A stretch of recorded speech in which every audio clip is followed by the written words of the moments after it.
அஸ்ஸலாமு ஃப்ரெண்ட்ஸ், வாங்க வீடியோக்குள்ளே போகலாம்.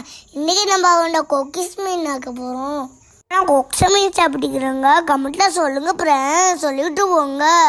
ஃபஸ்ட்டு மீன் நல்லா கழுவி எடுத்துக்கணும் ஃப்ரெண்ட்ஸ். இந்த மீன் குளத்துல ஆயிக்குது, இல்லாட்டி கடல்லே ஆயிக்குது, இல்லாட்டி கிணத்துல ஆயிக்குது. உங்களுக்கு தெரிஞ்ச கமெண்ட்டில் சொல்லுங்கள்.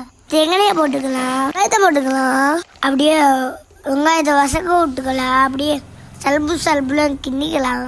கொச்சிக்காய் 3 சேர்த்துக்கலாம், தக்காளி காய் சேர்த்துக்கலாம், கொச்சிக்காய் 2 கரண்டி போட்டுக்கலாம் ஃப்ரெண்ட்ஸ். தூள் 2 கரண்டி போட்டுக்கலாம், மஞ்சத்தூள் போட்டுக்கலாம். அது எல்லாத்தையும் போட்டு மிக்ஸ் பண்ணி எடுத்துக்கலாம் ஃப்ரெண்ட்ஸ். தேவையான அளவு சேர்த்துக்கலாம், அப்படி எங்கே சேர்த்துக்கலாம், அப்படியே மிக்ஸ் பண்ணி விட்டுக்கலாம். சலபுல்லாண்டு பெரட்டி அப்படி மிக்ஸ் பண்ணி எடுத்துக்கலாம். தண்ணி சேர்த்துக்கலாம், சேர்த்து அப்படியே கொதிக்க வச்சுக்கலாம். நல்லா கொதிக்குது ஃப்ரெண்ட்ஸ். மீனெல்லாம் வெட்டி வச்ச கழுவி வச்சதெல்லாம் போட்டுக்கலாம். வேது ஃப்ரெண்ட்ஸ், பாருங்க ஃப்ரெண்ட்ஸ், அதான் மீன் கறி வேது எச்சு வருது. ரம்பையும் கருவேப்பிலையும் சேர்த்துக்கலாம் ஃப்ரெண்ட்ஸ். அப்புறம் மீன் கறி ரெடி ஆகிட்டு ஃப்ரெண்ட்ஸ். எனக்கு எச்சு வருது, நான் திண்டு வாரம் போயிட்டு இந்த வீடியோ முடிச்சுக்கலாம். இன்னொரு வீடியோவில் வாரம் ஃப்ரெண்ட்ஸ், கவனமாக இருங்க.